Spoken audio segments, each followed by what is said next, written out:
Samajwadi party से इस वक्त की बड़ी खबर सामने आ रही है। आपको बता दें, समाजवादी पार्टी की तरफ से बड़ी खबर, सपा की राष्ट्रीय कार्यकारिणी घोषित कर दी गई। बड़ी खबर समाजवादी पार्टी की तरफ से, शिवपाल यादव को बनाया गया राष्ट्रीय महासचिव। समाजवादी पार्टी के तरफ से बड़ी खबर, स्वामी प्रसाद मौर्य भी बनाए गए राष्ट्रीय महासचिव। रामचरितमानस विवाद के बाद भी मिला प्रमोशन। बड़ी खबर समाजवादी पार्टी की तरफ से, रामगोपाल यादव को बनाया गया प्रमुख राष्ट्रीय महासचिव। समाजवादी पार्टी से जुड़ी इस वक्त की बड़ी खबर, आजम खां को भी बनाया गया राष्ट्रीय महासचिव। सपा शिवपाल यादव को बनाया गया राष्ट्रीय महासचिव। समाजवादी पार्टी से जुड़ी इस वक्त की बड़ी खबर सामने आई है। सपा की राष्ट्रीय कार्यकारिणी घोषित कर दी गई। आजम खां को भी राष्ट्रीय महासचिव बनाया गया है, वहीं शिवपाल यादव को भी राष्ट्रीय महासचिव बनाया गया। समाजवादी पार्टी से इस वक्त की बड़ी खबर सामने आ रही है। स्वामी प्रसाद मौर्य को भी राष्ट्रीय महासचिव बनाया गया है। रामचरितमानस विवाद के बाद भी मिला प्रमोशन। स्वामी प्रसाद मौर्य के विवादित बयान के बाद भी राष्ट्रीय महासचिव बना दिए गए। रामगोपाल यादव को बनाया गया प्रमुख राष्ट्रीय महासचिव। समाजवादी पार्टी से जुड़ी इस वक्त की बड़ी खबर सामने आ रही है। आजम खां को भी बनाया गया राष्ट्रीय महासचिव। समाजवादी पार्टी से इस वक्त की जुड़ी बड़ी खबर सामने आ रही है। सपा के राष्ट्रीय कार्यकारिणी घोषित कर दी गई है। शिवपाल यादव को राष्ट्रीय महासचिव बनाया गया है।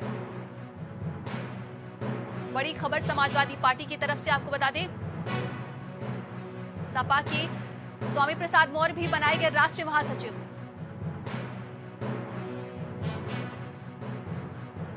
रामचरितमानस विवाद के बाद भी मिला प्रमोशन। रामगोपाल यादव को बनाया गया प्रमुख राष्ट्रीय महासचिव। आजम खां को भी बनाया गया राष्ट्रीय महासचिव। समाजवादी पार्टी की राष्ट्रीय कार्यकारिणी घोषित की गई है।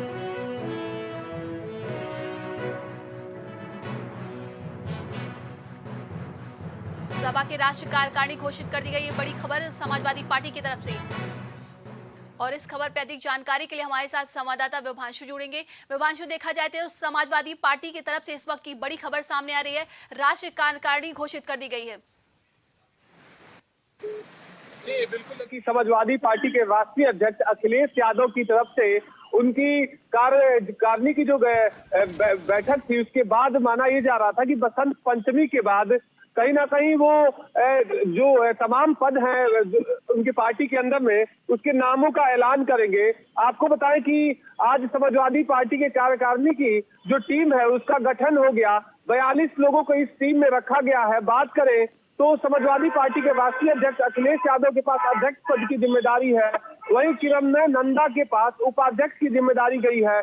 वहीं अगर बात की जाए तो कहीं ना कहीं देखिए तो लगभग 4 सालों तक चाचा और भतीजे में आमने सामने थे, और जिसका नतीजा रहा कि 2019 चुनाव, 2022 चुनाव अखिलेश यादव कहीं ना कहीं हार का सामना करना पड़ा। उसके ठीक बाद अब बात करें तो बीते दिन उनके चाचा शिवपाल यादव पार्टी में एंट्री करते हैं, तो माना ये जा रहा था कि उन्हें प्रदेश अध्यक्ष या किसी पद से नवाजा जाएगा, मगर कार्यकारिणी की गठन के बाद उन्हें महासचिव के पद पर रखा गया है। आपको बताएं कि राष्ट्रीय महासचिव के तौर पर समाजवादी पार्टी 14 लोगों का नामों की घोषणा की है।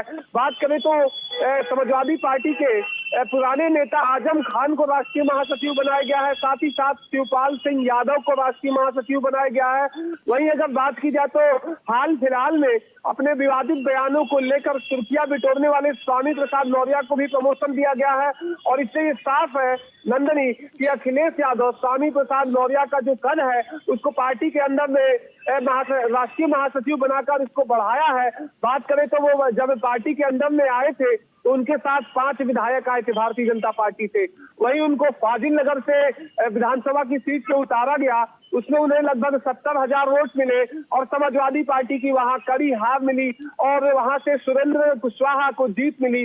उसके बाद से कहीं ना कहीं कहा गया कि स्वामी प्रसाद मौर्य का कद गिरते हुए नजर आएगा। वहीं आपको बताएं कि समाजवादी पार्टी की तरफ से राष्ट्रीय अधिवेशन किया गया, जिसमें माना जा रहा था कि अखिलेश यादव स्वामी प्रसाद मौर्य को अध्यक्ष पद का जिम्मा देंगे, मगर एक बार फिर नरेश उत्तम पटेल को अध्यक्ष पद का जिम्मा दिया गया। और वहीं अगर बात की जाए नंदनी, तो इससे साफ है कि अखिलेश यादव पूरी तरह से अगर देखें तो स्वामी प्रसाद मौर्य के ऊपर मेहरबान नजर आते हैं और उन्हें पार्टी का जो शीर्ष नेतृत्व है उनकी तरह उसमें उन्होंने रखा है। वहीं अगर बात की जाए तो विशंबर प्रसाद निषाद, अवधेश प्रसाद, इंद्रजीत सरोज जैसे तमाम नेता अगर बात की जाए तो इस पूरे जो कार्यकारिणी की गठन हुई है इसमें सम्मिलित है। बात करें तो इसमें राष्ट्रीय कोषाध्यक्ष से लेकर और राष्ट्रीय सचिव और सदस्यों की नामों की घोषणा हुई। अब देखने वाली बात यह होगी कि समाजवादी पार्टी की जो नई टीम है ये कितना कारगर होती है और क्या इसके जो सियासी मायने निकाले जाएंगे। जी विभांशु, देखा जाए तो लगातार कयास लगाए जा रहे थे शिवपाल यादव को समाजवादी पार्टी में क्या जिम्मेदारी मिलती है। वहीं अब देखा जाए रामचरितमानस के विवादों के बाद कहीं ना कहीं स्वामी प्रसाद मौर्य का जो कद बढ़ा है, उसके बाद क्या लगता है समाजवादी की पार्टी की सियासत रुख किस तरफ जाएगी? जी नंदनी, अगर बात की जाए तो बिहार के शिक्षा मंत्री चंद्रशेखर के दिए गए बयानों के बाद जो रामचरितमानस का मामला है वो उत्तर प्रदेश के अंदर में स्वामी प्रसाद मौर्य इसको उठाते हुए नजर आए। इसके ठीक बाद अगर बात की जाए तो आज के समय अगर देखें तो देश के अंदर में कहीं ना कहीं रामचरितमानस एक सियासी मुद्दा बना है पक्ष और विपक्ष के लिए, जहां भारतीय जनता पार्टी के तमाम पदाधिकारी और कार्यकर्ता लगातार स्वामी प्रसाद मौर्य के जो बयान है उसका विरोध कर रहे हैं और उनका साफ तौर पे कहना है कि सपा उन्हें बर्खास्त करे। अब देखने वाली बात ये होगी कि क्या अखिलेश यादव जो तमाम विपक्षी दल है उनकी बातों में आते हैं, उनके सलाह को मानते हैं, मगर ठीक उल्टा होते हुए नजर आया है और स्वामी प्रसाद मौर्य का सपा के अंदर में कद को और बढ़ाया गया है, उन्हें राष्ट्रीय महासचिव पद पे रखा गया है। साफ तौर से अगर देखें तो राष्ट्रीय महासचिव एक पार्टी के अंदर में एक ऐसा 30वें नंबर का पद होता है, तो कहीं ना कहीं देखें तो इसके जो बयान है इसके क्या सियासी लाभ होंगे वो निकाय चुनाव और 2024 के चुनाव के बाद साफ होगा। मगर समाजवादी पार्टी का ये प्रयास है कि जो भारतीय जनता पार्टी का ओबीसी समाज और एसटी समाज का वोट है उसमें सेधमारी की जाए और वो चुनाव के बाद साफ होगा कि कितनी सेधमारी की गई और जो पैतरे अपनाए जाने से कितना लाभ मिला। जी विभांशु, देखा जाए जिस तरीके से स्वामी प्रसाद मौर्य का प्रमोशन हुआ है, क्या लगता है कि इस मंडल कमंडल का सियासत फिर अपनाया जाएगा? जी बिल्कुल, अगर बात की जाए तो पूर्व में आपने देखा है कि मंडल कमंडल की राजनीति से इंदिरा गांधी अपना कहीं ना कहीं सत्ता खोई थी। इंदिरा गांधी को कुर्सी से हटाकर चौधरी चरण सिंह, उसके बाद मोरारजी देसाई, तमाम गैर कांग्रेसी नेता देश के प्रधानमंत्री बने। ठीक वैसे ही एक बार नरेंद्र मोदी के सरकार में हो रहा है कि जो तमाम विपक्षी दल हैं वो मंडल कमंडल की ही नीति पर चलकर जो कहीं ना कहीं देखे तो एससी और ओबीसी समाज है उस पर पूरी अपनी सेधमारी कर रहे हैं। निश्चित तौर से अगर देखें तो चुनावों के जब चुनाव होंगे उत्तर प्रदेश में 2024 के बात की जाए तो लगभग 385 दिन लोकसभा चुनाव है और माना ये जा रहा है कि 3 महीनों में निकाय चुनाव के तिथियों का ऐलान होगा, लगभग 2 से 3 महीनों में। तो देखने वाली बात ये होगी कि समाजवादी पार्टी को जो ये रामायण पे बात की जा रही है इसको इस मामले को लेकर सपा को कितने सियासी लाभ होगा वो आने वाला समय बताएगा। मगर कहीं ना कहीं देखें तो इसको लेकर जो राइट विंग है यानी कि भारतीय जनता पार्टी और तमाम हिंदू संगठन है वो लगातार इसका विरोध कर रहे हैं। वहीं आपने देखा कि आज लखनऊ के अंदर में अखिल भारतीय ओबीसी समाज की तरफ से रामायण की कुछ कुछ पन्नों को जलाने का प्रयास किया गया है, जिससे साफ है कि कहीं ना कहीं देश के अंदर में मंडल कमंडल की राजनीति में धार मिलते हुए दिख रही है और उत्तर प्रदेश के अंदर में से सपा कर रही है और बिहार के अंदर में से आरजेडी और साथ ही साथ नीतीश कुमार की पार्टी की बात किया जा रहा है। जी तमाम जानकारी के लिए बहुत बहुत धन्यवाद आपका विभांशु।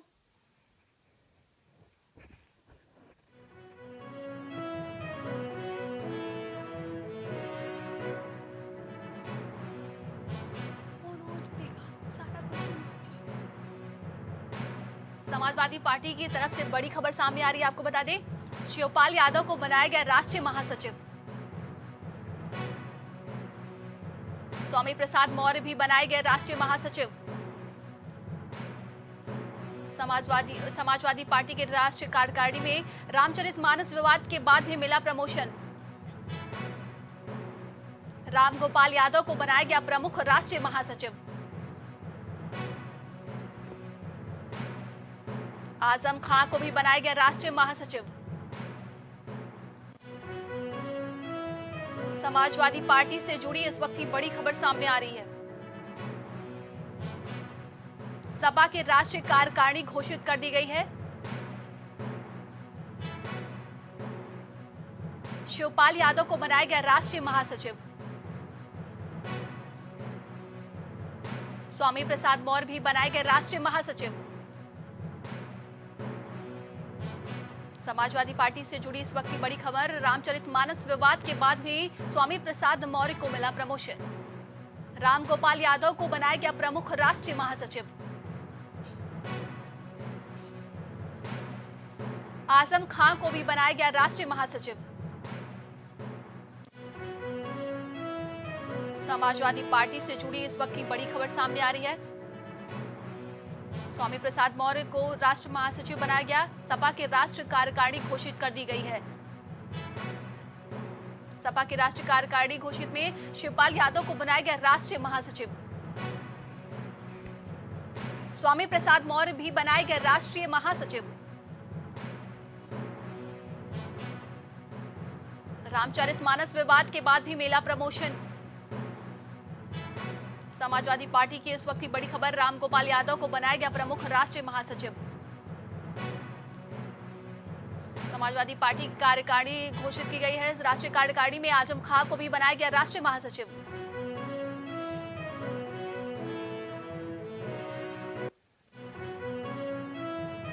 कानपुर में शासन के आदेश को नहीं माना शराब माफिया। खबर कानपुर से सामने आई है।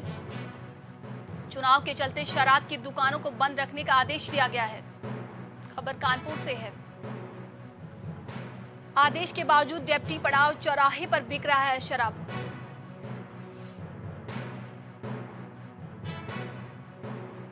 दुकान का शटर बंद कर नीचे से बेची जा रही है शराब। बड़ी खबर कानपुर से सामने आ रही है।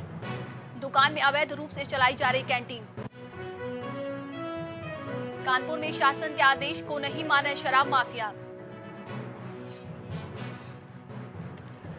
चुनाव के चलते शराब की दुकानों को बंद रखने का आदेश। खबर कानपुर से है। आदेश के बावजूद डेप्टी पड़ाव चौराहे पर बिक रही है शराब। दुकान का शटर बंद कर नीचे से बेची जा रही है शराब।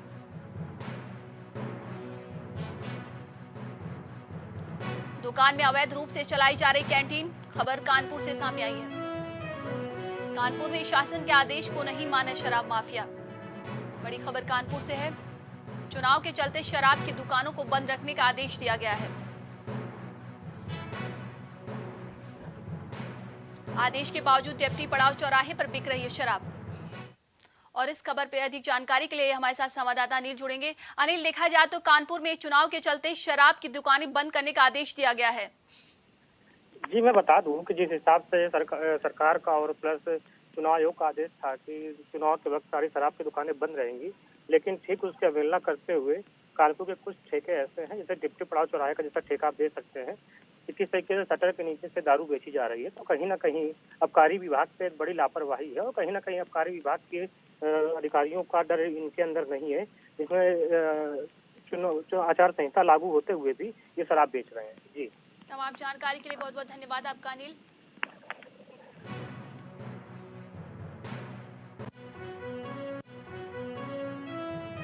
लखनऊ के वृंदावन योजना में जलाई गई रामचरितमानस की पत्तियां। बड़ी खबर लखनऊ से है। स्वामी प्रसाद मौर्य के समर्थन में उतरा अखिल भारतीय ओबीसी महासभा। बड़ी खबर इस वक्त की लखनऊ से सामने आ रही है। रामचरितमानस की विवादित पंक्तियों को जलाकर किया गया विरोध प्रदर्शन। लखनऊ के वृंदावन योजना में जलाई गई रामचरितमानस की पत्तियां। स्वामी प्रसाद मौर्य के समर्थन में उतरा अखिल भारतीय ओबीसी महासभा। रामचरितमानस की विवादित पंक्तियों को जलाकर किया गया विरोध प्रदर्शन। और इस खबर पे अधिक जानकारी के लिए हमारे साथ संवाददाता विभांशु जुड़ेंगे। विभांशु, देखा जाए लखनऊ से इस वक्त की बड़ी खबर सामने आई है। रामचरितमानस की कुछ पंक्तियां जलाई गई हैं। जी नंदनी, आपको बता दें कि यूपी में रामचरितमानस का विवाद धीरे धीरे बढ़ता जा रहा है बात करें तो आज रामचरितमानस की कुछ पंक्तियों को अखिल भारतीय ओबीसी समाज के द्वारा जलाकर प्रदर्शन किया गया है। और आपको बताएं कि महासभा की तरफ से पहले से ही प्रदर्शन का आह्वान किया गया था। वहीं बात करें तो वृंदावन सेक्टर 9 में आज लगभग सुबह 9 बजे की करीब आवास विकास कार्यालय पर पहुंचकर लोगों ने इस जो रामचरितमानस के खिलाफ नारेबाजी की, साथ ही साथ जो विवादित पंक्तियां हैं उसको बैन करने की मांग के साथ संशोधन कराने की भी मांग रखी। आपको बताएं कि स्वामी प्रसाद मौर्य के समर्थन में ओबीसी समाज ये पूरा आज का कार्यक्रम किया है। और इससे आपको बताएं कि कहीं ना कहीं देखें तो बीते दिन स्वामी प्रसाद मौर्य रामचरितमानस के जो उसमें कुछ श्लोक है उसको लेकर आपत्ति किए थे। अब उनके साथ ओबीसी मोर्चा खुलकर समर्थन में आ गया है। और आपको बताएं कि जो साफ तौर से ओबीसी समाज के मोर्चे के जो नेता है उनका कहना है कि जो भी पंक्तियां हैं जो दलित समाज और साथ ही साथ ओबीसी समाज को उसमें कहीं ना कहीं छोटा दिखाया गया, उनके द्वारा कहा जा रहा है कि जो छोटा दिखाया गया है उनको हटाया जाए। और उनका साफ कहना है कि पूरे रामचरितमानस से हमें कोई विवाद नहीं है, हमें उन पंक्तियों से दिक्कत है जो उसमें जो हमारे समाज के लोग हैं उनको नीच दिखाया गया है, उनको बस बदलाव किया जाए। जी विभांशु, देखा जाए तो अखिलेश यादव से लगातार ये लोग उम्मीद लगा रहे थे कि अखिलेश यादव आगे आकर इस रामचरितमानस के विवाद पर पूर्ण विराम लगाएंगे, लेकिन कहीं ना कहीं कल के बयान से लगातार ये मामला और बढ़ता ही जा रहा है। जी बिल्कुल, अगर बात की जाए तो रामचरितमानस पे बयान के बाद कल पहली बार राष्ट्रीय अध्यक्ष अखिलेश यादव से स्वामी प्रसाद मौर्य की मुलाकात हुई। मुलाकात के बाद अखिलेश यादव ने भी साफ कहा कि हम स्वामी प्रसाद मौर्य से जो जाति जनगणना है उसके लिए बात किए हैं और उसमें जो तेजी लाने के लिए बात किए हैं। अगर बात करें तो बिहार के अंदर में जाति जनगणना हो रही है और समाजवादी पार्टी चाहती है कि उत्तर प्रदेश के अंदर में भी जाति जनगणना हो। इस आधार पे कहीं ना कहीं देखें तो जो यूपी की सियासी हलचल है वो जाति जनगणना और रामचरितमानस को लेकर रफ्तार पकड़ी हुई है। वहीं आपको बताएं कि जो स्वामी प्रसाद मौर्य हैं उन्होंने भी उत्तर प्रदेश में सबसे पहले संशोधन की बात कही, जिसके बाद अब ओबीसी समाज उनका समर्थन करके और कहीं ना कहीं उनके द्वारा कहा गया है कि संवैधानिक मूल्य है कि हम सब एक समान हैं और अगर देखें तो सभी एक समान है और सभी का एक समान का अधिकार है, तो हमें क्यों धार्मिक ग्रंथों में छोटा दिखाया गया है उसे संशोधन किया जाए। और साफ तौर से जो 16वीं शताब्दी में रामचरितमानस लिखी गई है उस पे उनका विरोध है। जी तमाम जानकारी के लिए बहुत बहुत धन्यवाद आपका विभांशु। लखनऊ में एसिड अटैक की घटना से सनसनी, बड़ी खबर लखनऊ से है जहां एसिड अटैक की घटना से सनसनी। घर में घुसकर मां बेटे पर दबंगों ने डाला एसिड। खबर लखनऊ से है। किशोर समेत मां को अस्पताल में कराया गया भर्ती। बता दें खबर लखनऊ से है जहां एसिड अटैक की वजह से सनसनी फैला हुआ। एसिड अटैक करने वाले दबंग हुए फरार। सीसीटीवी में कैद हुई एसिड ले जाते हुए 2 लोगों की तस्वीर। खबर लखनऊ से है। गोमती नगर थाना क्षेत्र के कन्नौज में दिखा रफ्तार का कहर। खबर कन्नौज से सामने आ रही है। जिले में तेज रफ्तार ने ली पिता पुत्र की जान, बड़ी खबर कन्नौज से सामने आई है। पिता पुत्र को अज्ञात वाहन ने मारी टक्कर, मौके पर हुई मौत। बड़ी खबर कन्नौज से है। आपको बता दें बेटी की शादी का कार्ड बांटने जा रहे थे पिता पुत्र। पुलिस ने मृतकों के शवों को कब्जे में लेकर मोर्चरी भिजवाया। बड़ी खबर कन्नौज से है जहां भीषण सड़क हादसा, सदर कोतवाली के पाल चौराहे स्थित फ्लाईओवर पर हुआ हादसा। स्वामी प्रसाद मौर्य का बयान। बड़ी खबर, मैं अपनी बात पर अडिग रहूंगा। स्वामी प्रसाद मौर्य का बयान आया, मैं अपनी बात पर अडिग रहूंगा। बड़ी खबर, कुत्ते भौंकते रहे और हाथी अपनी चाल चलता रहता है। बड़ी खबर, स्वामी प्रसाद मौर्य ने ट्वीट कर कहा, चंद मुट्ठी भर लोग हमारा विरोध कर रहे हैं।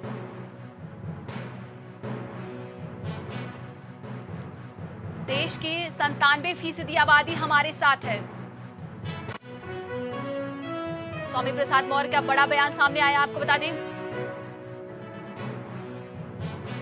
मैं अपनी बात पर अडिग रहूंगा। लखनऊ में बेखौफ घूमते शुहदे। कॉलेज जा रही छात्रा का शोहदे ने पकड़ा हाथ। खबर लखनऊ से है। विरोध करने पर बेरहमी से की छात्रा की पिटाई। खबर लखनऊ से सामने आई है। महिला सुरक्षा के दावों की उड़ी धज्जियां।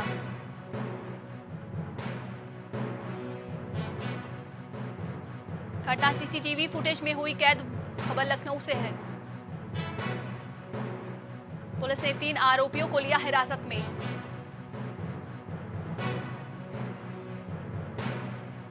नाका थाना क्षेत्र के राजेंद्र नगर का है पूरा मामला।